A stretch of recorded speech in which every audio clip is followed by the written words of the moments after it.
Hello दोस्तों, good morning. स्वागत है एक बार फिर से आप सभी का एमजेटी एजुकेशन में। दोस्तों आज है 24 मार्च। आज की वीडियो में हम लोग बात करेंगे 24 मार्च 2022 के मोस्ट इंपॉर्टेंट करंट अफेयर के क्वेश्चंस के बारे में। पूरी वीडियो ध्यान से देखिएगा, पूरी वीडियो डिटेल में आपको समझाई गई है। अगर वीडियो पसंद आए तो वीडियो को लाइक और शेयर जरूर कर देना। चैनल पर नए आए हो चैनल को सब्सक्राइब करो, बेल आइकन को प्रेस करो, जिससे आने वाली वीडियोज का नोटिफिकेशन भी आप तक पहुंचता रहे। इस वीडियो की पीडीएफ फाइल और डिटेल्स के साथ क्विज मिलेगी आपको हमारे एप्लीकेशन एमजेटी ऐप पर। तो गूगल प्ले स्टोर पर जाइए और एमजेटी ऐप लिख करके सर्च कीजिए, डाउनलोड कीजिए इस एप्लीकेशन को। बहुत ही शानदार एप्लीकेशन पर है। यहाँ पर आपको बेस्ट ई बुक, बहुत सारे वीडियो कोर्सेज मिलेंगे, mock test, free videos, free quizzes, study materials और भी बहुत कुछ मिलने वाला है। तो एमजेटी ऐप जरूर इंस्टॉल करके रखो आप लोग। वीडियो देखने के बाद आपको क्विज भी यहीं से जाकर के सॉल्व करना है डिटेल एक्सप्लेनेशन के साथ।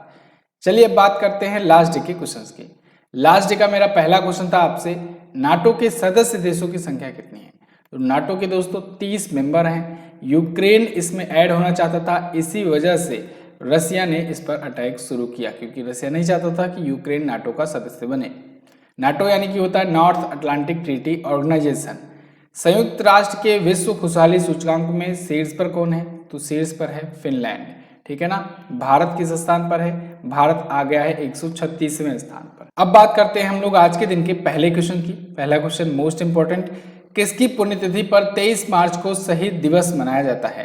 तो 23 मार्च को दोस्तों शहीद आजम भगत सिंह जी, सुखदेव थापर जी और शिवराम राजगुरु जी, इन तीनों की पुण्यतिथि को याद करते हुए हम लोग मनाते हैं शहीद दिवस। 23 मार्च को प्रत्येक वर्ष मनाया जाता है शहीद दिवस।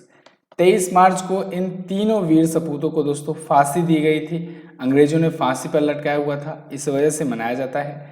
क्यों? इन पर दोस्तों आरोप था जॉन सैंडर्स की हत्या का, ठीक है ना। तो जॉन सैंडर्स की हत्या की वजह से ब्रिटिश अधिकारी जो कि था, उसकी वजह से इनको फांसी दी गई थी। अच्छा, शहीद दिवस साल भर में 2 बार मनाया जाता है। एक तो 23 मार्च को, एक शहीद दिवस 30 जनवरी को भी मनाया जाता है। महात्मा गांधी जी की याद में उनकी पुण्यतिथि पर भी मनाया जाता है, ठीक है। तो 2 शहीद दिवस मनाए जाते हैं। चलिए अगला देखते हैं। अच्छा, जो भी दिवस आते हैं उनका रिवीजन आप लोग कर लिया कीजिए। अभी ये जो मार्च मंथ के दिवस हैं, कल मैंने रिवाइज कराया हुआ था, तो आज मैं आपको कराऊंगा नहीं, आज आप लोग ऐसे ही देख लो, ठीक है। चलो आगे देखते हैं। हाल ही में किस राज्य में डोल जात्रा उत्सव मनाया गया। तो डोल जात्रा उत्सव दोस्तों अभी हाल ही में मनाया गया पश्चिम बंगाल में। डोल जात्रा उत्सव ये एक बसंत उत्सव है और भगवान कृष्ण की याद में ये मनाया जाता है बसंत मौसम की शुरुआत में। बंगाली कैलेंडर का ये साल का उनका अंतिम त्यौहार भी होता है, इस वजह से और ज़्यादा धूमधाम से मनाते हैं लोग। इसे डोल उत्सव या डोल जात्रा उत्सव भी कहा जाता है। क्लियर? अच्छा, भारत के जो पूर्वी राज्य हैं, पूर्वी राज्य में कई और नामों से भी मनाया जाता है जगह जगह पर। डोल जात्रा, डोल पूर्णिमा, डोल उत्सव या बसंत उत्सव, ठीक है। तो बेसिकली बसंत मौसम की शुरुआत के अवसर पर ये महोत्सव मनाया जाता है पश्चिम बंगाल में। क्लियर? अब पश्चिम बंगाल आया है। पश्चिम बंगाल आप देखोगे मैप में कहाँ पर है, तो यहाँ पर है पश्चिम बंगाल, वेस्ट बंगाल यहाँ पर है, ठीक है। कोलकाता इसकी राजधानी है। मुख्यमंत्री हैं Mamata Banerjee, all India Trinamool Congress party से। जगदीप धनखड़ जी यहाँ के गवर्नर हैं। मुख्य न्यायाधीश हैं प्रकाश श्रीवास्तव। दोस्तों पश्चिम बंगाल में है सुंदरवन का डेल्टा, और सुंदरवन के डेल्टा के नाम से आपको सुंदरवन नेशनल पार्क याद रखना है। बक्सा टाइगर रिजर्व, ये बहुत बार एग्जाम में पूछा गया है, इसको आपको याद रखना है। बक्सा टाइगर रिजर्व कहाँ पर है? पश्चिम बंगाल में है। क्लियर? लोक नृत्य में ये सब चीजें तो हैं ही, छऊ, ढाल, काठी, ओके। चलिए अगला। अच्छा, ये धानु यात्रा एक महोत्सव ऐसे ही मिलता जुलता नाम है, वो कहाँ मनाया जाता है? वो उड़ीसा में मनाया जाता है। धानु यात्रा, बाली यात्रा, ठीक है, ये सभी उड़ीसा में है। क्योंकि दोस्तों उड़ीसा जो है ना, ये बिहार बंगाल से ही अलग हुआ था 1 अप्रैल 1936 को। तो ये सभी यहाँ पर जो हैं काफ़ी सारी चीज़ें, कल्चर जो है वो सिमिलर है, ओके। चलिए अब अगला देखते हैं। हाल ही में भारत और किस देश के बीच एक्स दस्तलीक शुरू हुआ। तो अभी हाल ही में भारत और उज्बेकिस्तान के बीच में एक्स दस्तलीक शुरू हुआ है। एक्स दस्तलीक सैन्याभ्यास दोस्तों भारत और उज्बेकिस्तान के बीच में होता है, और अभी ये हो रहा है। कहाँ पर हो रहा है? इस बार ये उज्बेकिस्तान में हो रहा है, ठीक है। पिछली बार आपको याद होगा उत्तराखंड के रानीखेत में हुआ था, लेकिन इस बार ये उज्बेकिस्तान के यांग यारिक में हो रहा है। 22 मार्च से शुरू हुआ है और 31 मार्च तक ये चलेगा। एक्स दस्तलीक। क्लियर? उज्बेकिस्तान के बारे में बात करें तो राजधानी होती है ताशकंद, राष्ट्रपति हैं शौकत मिर्जियोयेव और मुद्रा है यहाँ की उज्बेकिस्तानी सोम। चलिए हम लोग देख लेते हैं अभी तक कौन कौन से सैन्य अभ्यास आए हैं मार्च महीने में। तो मार्च महीने में वायु शक्ति अभी हुआ है, सेलिनेक्स हुआ है, लिमिट ये हुआ है जो मैंने कल बताया था, और ये हुआ है दस्तलिक। ठीक है, तो ये मार्च महीने के। इससे पहले मैंने आपको एक्स गार्जियन बताया था, एक्स गार्जियन बेलगावी में हुआ और भारत और जापान के बीच में हुआ। इसके अलावा ईस्टर्न ब्रिज मैंने आपको बताया था भारत और ओमान के बीच में, ये जोधपुर में हुआ। कोबरा वॉरियर में मैंने आपको बताया था कि कोबरा वॉरियर यूके में हो रहा है, लेकिन भारतीय वायुसेना ने जाने से मना कर दिया। ठीक है, तो भारतीय वायुसेना उसमें हिस्सा नहीं ली। ठीक है, तो ये सारी चीजें आपको याद रखनी है। बाय द वे आप उज्बेकिस्तान को यहाँ पर मैप में देख सकते हो। अगर आपको एशिया का मैप अगर याद हो तो दोस्तों यहाँ पर पाकिस्तान है, इसके बाद अफगानिस्तान, अफगानिस्तान के ऊपर आप देखोगे तो ये है उज्बेकिस्तान। ठीक है ना, छोटे छोटे और भी बहुत सारे देश हैं, ताजिकिस्तान, किर्गिस्तान, इधर कजाकिस्तान। ठीक है, तो यहाँ पर उज्बेकिस्तान है। आगे देखते हैं, हाल ही में नासा ने कितने नए ग्रहों की खोज की? तो नासा ने दोस्तों अभी हाल ही में 65 नए ग्रहों की खोज की है। कहाँ पर? ये अपने सौर मंडल में नहीं है, ध्यान रखिएगा, अपने सौर मंडल के बाहर इसने 65 ग्रहों की खोज करी हुई है। और इसने इस बात की भी पुष्टि की हुई है कि अपने सौर मंडल के बाहर ना 5000 से ज्यादा की मात्रा में ग्रहों की संख्या उपस्थित है। अभी 65 की इसने खोज की है और भी होने के चांसेस हैं, लगभग 5000 की संख्या में हो सकते हैं। तो नासा ने इस बात की पुष्टि की हुई है, अपने सौर मंडल के बाहर 65 नए ग्रह खोजे हैं। अपने सौर मंडल में कितने ग्रह हैं? अपने सौर मंडल में 8 ग्रह हैं, याद रखिएगा, पहले 9 थे, लेकिन यम जिसे हम लोग प्लूटो कहते हैं, तो प्लूटो को दोस्तों 2006 में हटा दिया गया था ग्रहों की श्रेणी से। कारण क्या था? ये अपना ऑर्बिट जो है वो नहीं बनाता था, ये कभी कभी दूसरे के ऑर्बिट में घुस जाता था, या मतलब पूरी अच्छे तरीके से ये पूरा ग्रहों वाली क्राइटेरिया फॉलो नहीं करता था। फिलहाल नासा ने अपने एक्सप्लोरनेट आर्काइव में इसको भी, इस 65 नए उपग्रहों को भी ऐड कर लिया है, शामिल कर लिया है। नासा के बारे में अगर बात करेंगे तो 1958 में स्थापित हुआ था ये। बिल नेल्सन ये है वर्तमान में इसके अध्यक्ष, और इसका हेडक्वार्टर है वाशिंगटन डीसी में। अगला देखते हैं, 5वें विमेन ट्रांसफॉर्मिंग इंडिया अवार्ड्स में नीति आयोग ने कितनी महिलाओं को सम्मानित किया? तो 5वें विमेन ट्रांसफॉर्मिंग इंडिया अवार्ड्स में नीति आयोग ने दोस्तों 75 महिलाओं को सम्मानित किया है। अभी हाल ही में नीति आयोग के द्वारा ये आयोजित कराया गया था विमेन ट्रांसफॉर्मिंग इंडिया 2021। तो इसमें 75 महिलाओं को सम्मानित किया गया। इस बार का ये 5वां संस्करण था, और नीति आयोग का जो महिला उद्यमिता मंच है, विमेन एंटरप्रेन्योरशिप प्लेटफॉर्म है, उसी के द्वारा ये आयोजित कराया गया था। ओके, नीति आयोग के बारे में अगर बात करेंगे तो नीति का फुल फॉर्म होता है दोस्तों national institution for transforming India. स्थापना 2015 में हुई थी, योजना आयोग का नाम बदल करके 1 जनवरी 2015 को नीति आयोग किया गया। नई दिल्ली में हेडक्वार्टर है, इसके अध्यक्ष बाय डिफॉल्ट प्राइम मिनिस्टर होते हैं, और नरेंद्र मोदी जी वर्तमान में इसके प्राइम मिनिस्टर हैं। राजीव कुमार उपाध्यक्ष हैं और सीईओ हैं अमिताभ कांत। अगला, IQ एयर 2021 की विश्व गुणवत्ता रिपोर्ट के अनुसार दुनिया की सबसे प्रदूषित राजधानी कौन है?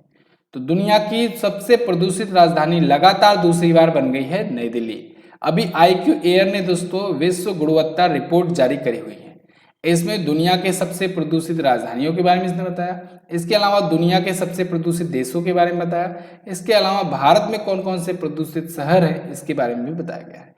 तो यहाँ पर देखेंगे आप टॉप 5 मोस्ट पॉल्यूटेड कंट्रीज के बारे में अगर बात करें तो सबसे ज़्यादा पॉल्यूटेड कंट्रीज जो हैं वो है बांग्लादेश, सबसे प्रदूषित देश है ये, फिर चैड है, फिर उसके बाद पाकिस्तान, फिर ताजिकिस्तान, इसके बाद 5वां सबसे प्रदूषित देश है भारत। ठीक है, लेकिन अगर बात किया जाए कि सबसे पॉल्यूटेड राजधानी शहर कौन सा है, तो राजधानियों में सबसे प्रदूषित राजधानी है भारत की राजधानी Delhi, world most polluted capital in the world. Okay, इसके अलावा दोस्तों अगर बात किया जाए कि और भी जो देश हैं उनकी राजधानियां किस किस स्थान पर हैं, तो बांग्लादेश की राजधानी ढाका ये दूसरी सबसे प्रदूषित राजधानी है नई दिल्ली के बाद, एनजमेना ये चैड की तीसरे पर है, दुशांबे तजाकिस्तान, मस्कट ओमान ये टॉप 5 प्रदूषित राजधानी शहर है। भारत के अगर सबसे प्रदूषित शहरों की बात करें तो भिवाड़ी जो है ये शहर भारत का सबसे प्रदूषित शहर है, फिर गाजियाबाद, दिल्ली, जौनपुर ये सभी प्रदूषित शहर है भारत के। अगला क्वेश्चन, हाल ही में इंडियन सुपर लीग का खिताब किसने जीता? तो इंडियन सुपर लीग का खिताब जीत लिया है हैदराबाद FC ने। हैदराबाद फुटबॉल क्लब ने दोस्तों अभी हाल ही में केरला ब्लास्टर को हरा करके जीत लिया है इंडियन सुपर लीग। यह फुटबॉल का एक लीग टूर्नामेंट होता है। जैसे आप लोग आईपीएल देखते हो ना, वैसे ही फुटबॉल का होता है, इंडियन सुपर लीग। तो इसको हैदराबाद फुटबॉल क्लब ने जीत लिया हुआ है। किसको हरा करके? केरला ब्लास्टर को हरा करके। हैदराबाद का ये पहला अपना खिताब था। इसने शूट आउट में केरल को 3-1 से हरा दिया है। क्लियर?